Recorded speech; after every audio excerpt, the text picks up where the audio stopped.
Praise the Lord they and had, pass the ammunition. they had this. Oh, oh heck. I'll get him started now. Well, I heard something click, but it never did roll. We can't start it, Mike. Start it for us. Wouldn't you like to get it going here? Yeah, I tell you what, I'll start it and then y'all can. Can you slip over here? It's going right now. See it roll? See the tape moving? See the tape counter moving? You are being recorded. It's not moving. I'm recording you on cassette. Oh.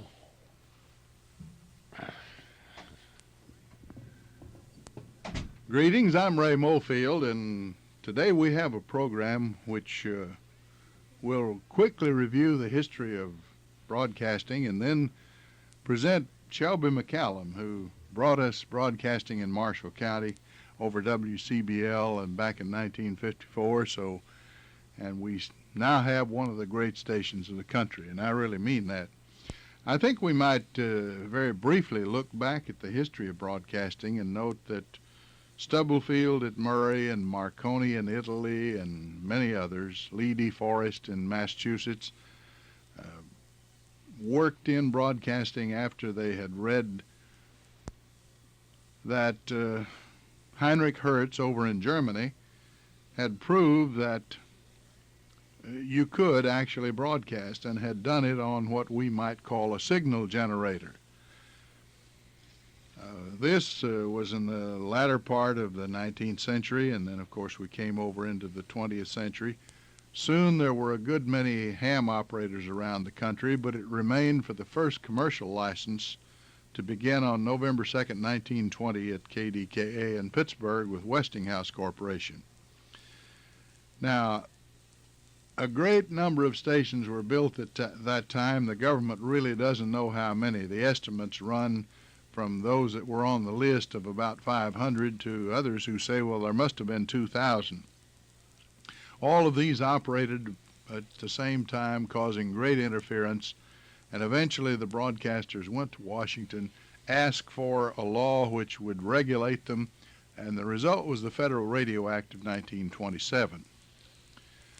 In that period earlier, we had in West Kentucky a small station operated by Rudy's Department Store, forgotten by most people.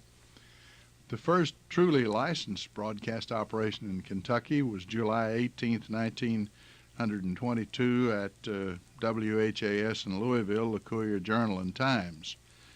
The first station, now the third station in Kentucky, was WPAD in Paducah. We won't go further into the background except to say that I began work there in 1945. And then, what year was it, Shelby? Was it about 1950 when you consented to come to work for me? I got you in the car and took you down to Paducah, and you began working weekends at WPAD-FM, which we had built in 1946. Oh, that's right, Ray. And the salary was enormous. I really made a lot of money down there. Yeah. The salary was 75 cents an hour. And, of course, that was more money than you might think at that time. And had to drive down there and back. And, of course, it was right interesting. We had to, we did not duplicate except on certain programs. We duplicated the news. Mm-hmm. We duplicated the stock market, and we duplicated the livestock report, certain things like that. And so we had to sort of stay on the ball and listen to the AM affiliate for those things. I enjoyed that. It got me interested in radio. At that time, I was in the movie business, and I worked there, I would say maybe a year or two. And then I had to give it up because I got interested in the drive-in movie business, and we built, along with the Edwards brothers and Homer Solomon and Dr. Faust, we built drive-in theaters in Russellville, Kentucky, and in Hopkinsville, Kentucky, and Central City, Kentucky, and of course that took me away from here. But I'll always be grateful to the people of Marshall County because they elected me as their representative, which surprised everyone, I guess, because I wasn't even in the county. I was working in another county in Russellville, Kentucky at one time, and I got reelected without much difficulty. Didn't you serve about 16 or 18 years? 18 years, yeah. And you were twice Speaker of the House. That is correct, yeah, 5 sessions. Mm-hmm. And I got interested in radio and in the drive-in movie business in Russellville. They built a radio station across the street, almost across the street from certainly in walking distance from the theater, WRUS, a kilowatt daytimer.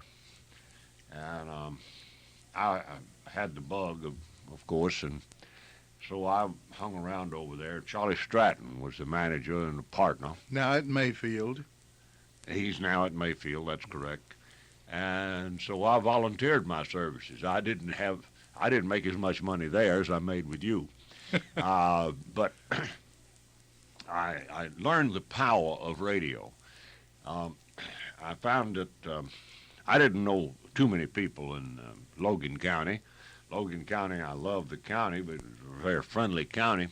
Doc Beecham was then living. Oh, yes, Doc Beecham was the one responsible that talked me into building a drive-in there.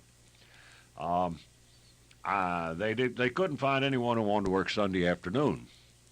So I told Charlie, I don't suppose you could do that today, but I said, if you let me advertise my theater on Sunday afternoon, I'll just work for nothing on Sunday afternoon. Wage an Hour didn't discover it. Huh? Oh, no. We didn't know what Wage an Hour was all about. And our drive-in theater showed a astounding 20% increase in business. People came there from Clarksville and all around, and we had an enormous increase in business. And of course, I tape recorded the previews of coming attractions and played them on the radio, which was rather lengthy spots. And it sold me on radio. And I don't want to take up too much time, but a little later on, when the television began to become preeminent, my wife and I noticed that some of our best customers were not showing up. We'd drive around, we'd see that antenna on the roof, and we would we could analyze it and see that they weren't coming because they had the tube in the house. And now, of course, at one time, the movie industry was the third largest industry in the United States. I don't know where it ranks now, but certainly doesn't rank anything like that. Well, I do know that research has shown that 6,000 theaters went out of business in the decade from 1950 to 1960. I don't doubt it at all, because we did have enough sense to get out of the business. You sold at a good time. We got out, and I first applied for a radio station in Hopkinsville. And the Woods brothers in Hopkinsville notified me. They owned, by the way, the Kentucky New Era. That they were going to file, and they were going to. That they were wealthy, and they were going to fight my application.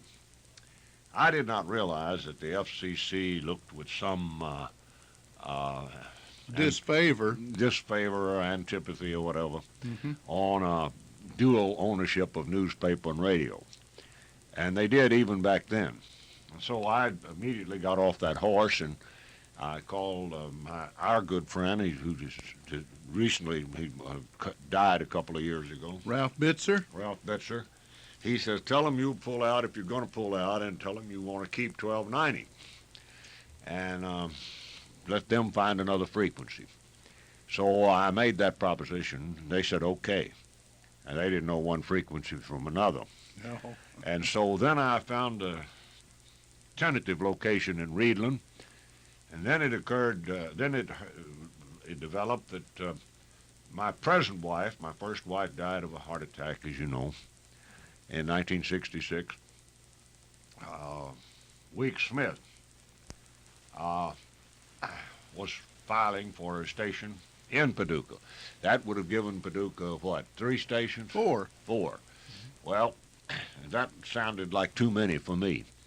So I called Ralph Bitzer. I said, look, Benton has been my home, and it's a town that I love, and I said, just put the station in Benton. And he says, well, Shelby, its population is less than 2,000. I don't know whether you ought to do that or not.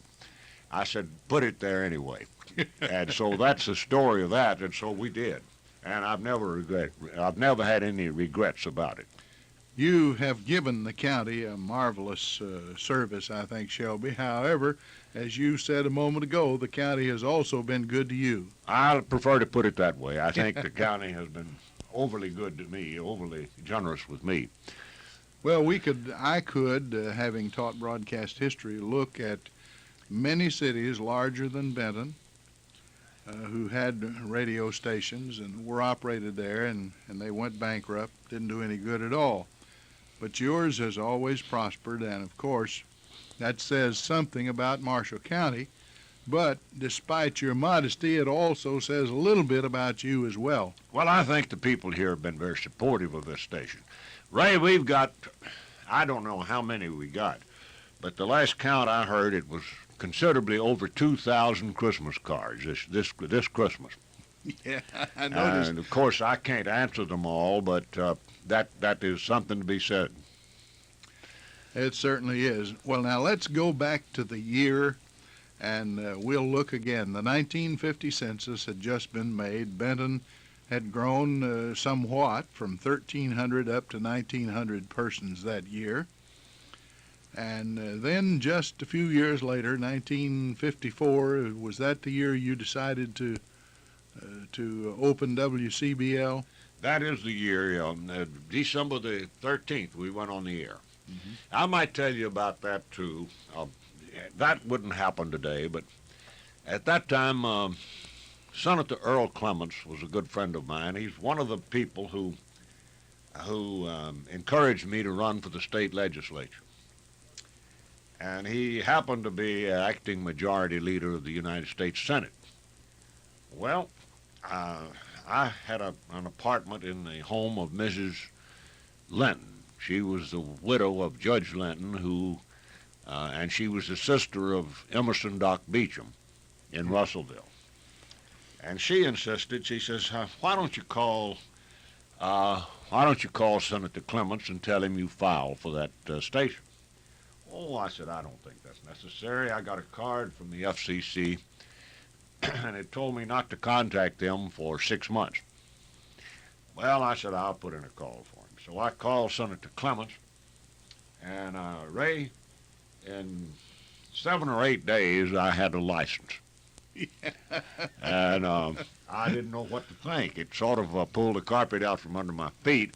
I had intended to run that drive-in movie all summer, and at that time you had only so much time to build a radio station. You may know how long, but it had to be, construction had to start. Oh yes, you had to get underway in 6 months and complete it in a year. I believe that's right.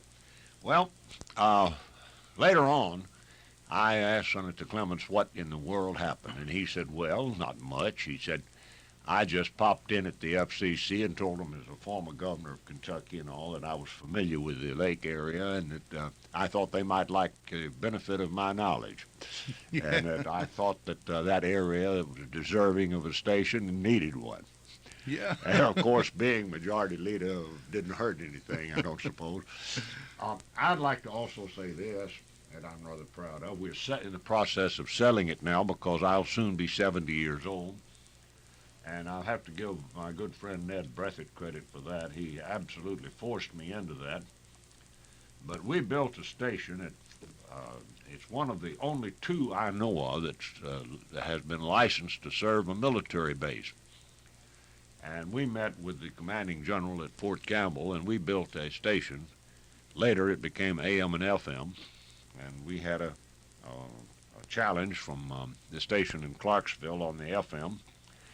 And I'll have to say this, the Army backed us up, and of course they waved the flag, and the FCC granted the FM to us.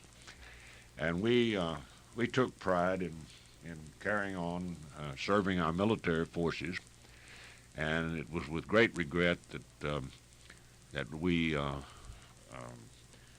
lost all of those soldiers on that terrible air disaster in Newfoundland. About a year ago, was it? Just a little over a year ago, just recently, it was a year ago.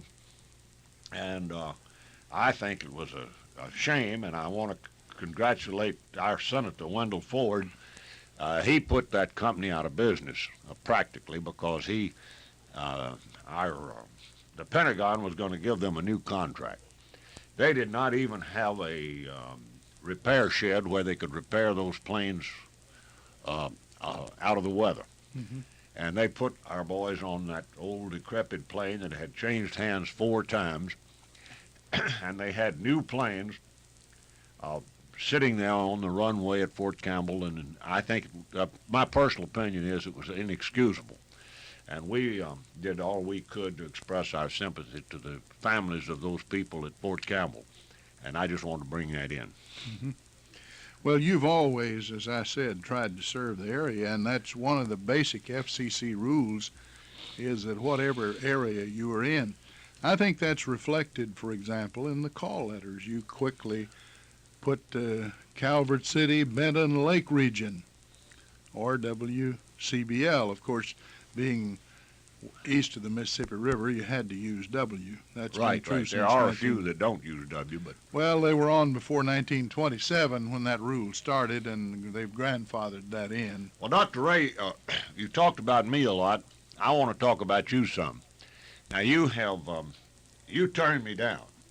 If I recall, I begged you to go in partners with me when I first got into radio, and you thought it over, and you decided it was a little hazardous, it was a little risky, and you and Janie were making good money, and you said you were going to make sound investments, and I may be talking out of turn, but you decided that it was a risk you didn't want to take at that time, and you knew radio perhaps better than any man in Western Kentucky. Do you have any comment on that? Well, I was somewhat like your friend Ralph Bitzer, the engineer, and the FCC inspector who first inspected the station. Oh yeah, Ralph Galen, Mr. Galen. Yeah. There was a rule of thumb in those days that if you didn't have at least 5,000 in the city, there was a likelihood you couldn't make it. And so, being the cautious type, I didn't move. You did. And now you're the millionaire. And I'm not a still millionaire, teaching Ray. schools. I'm not a millionaire, but I just wanted to bring that out. But now you have done well. Well, of course, I've done better than a sharecropper's son from Hardin should have done. And I'm thankful that I was able to work for you a short time.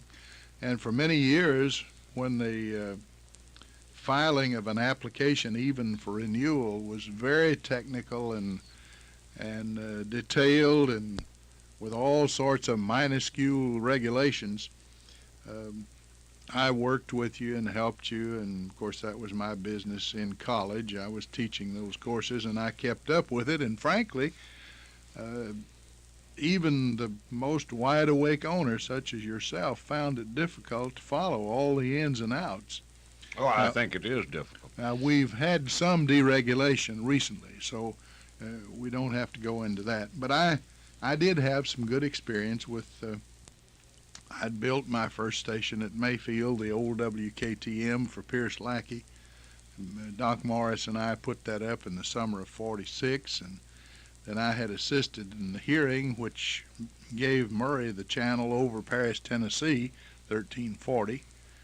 And we had built stations by that time in Madisonville, Kentucky, Richmond, Indiana, and over in Anna, Illinois. So I did know a little bit about the technical parts of it. But as you said, I was too cautious. Well, I wouldn't say that. Sometimes it pays to be cautious. But, Ray, I want to talk a little bit about some of our so-called graduates. Can you tell me something about the success of your students? How have they fared after they got out of school? Well, we've had a good many successes, and part of that, I'm sure, is luck. Just as Well, don't we all have luck? well, naturally we do. Now, you've had some very famous people here, such as Jerry Crutchfield. Right, but I'm talking about your students right now. Well, my own students, many of them are doing exceptionally well. I suppose the one that most people would recognize from recent times, and we don't have time to go into nearly all of them. Let's just take Jackie Hayes. I entered her in the national contest in New York City, and I'll brag a little on the department at Murray State there. We've entered every year for 15 years. There have been 9 winners from Kentucky in that period of the national championships, the top 10 students in America. And out of those, 7 of them have been to Murray State. 1 was from Moorhead and 1 was from Eastern. And all the other 7 have been from Murray. But Jackie Hayes, a little lady from Paris, Tennessee, took the championship for me back in 1979, worked at Channel 6 Paducah, moved on up to Louisville, is now in Philadelphia, the 4th market in the country, and I don't want to get into exact salaries, but I'd say that she's making over $250,000 a year now. Well, that is remarkable, and so that speaks very highly of the work that you have done at Murray. We have had a lot of our people here have been very successful. Not all of them. Gary Not all Kidd of them. has done well. He owns Metropolis, and correct. Kate is now. I mentioned Jerry Crutchfield. What Jerry- about your representative from Kentucky's 6th District, Lexington? Well, he's very remarkable. He worked for me 4 years, but he worked for me while he was in Murray University. That's Larry Hopkins. Larry Hopkins, and every time I see him, he says I may get defeated and want my old job back. He became a stockbroker in Lexington, and he has made a distinguished congressman. But now Jerry Crutchfield, I guess, perhaps is one of the outstanding. He's vice president of the Music Corporation of America. He has offices in Nashville, Tennessee, and Hollywood or Los Angeles. Where is Universal City? I've been there, but it's in that area. In the Los Angeles area. Yeah, and so he's done extraordinarily well, and we've had people that have gone to WLS Chicago. We've had any number of people who have done well after working here. I don't claim credit for it, but I think we've been a good training ground. Shelby, one of the people that I'd like to remember, and not all my associations with him were real pleasant, but when I was assistant manager at Paducah, we had a fellow named Linton Lamont. He had a little bit of a problem, as you well know, but He was a crackerjack engineer. he was one of the best natural engineers. I think he was the best natural engineer I ever knew.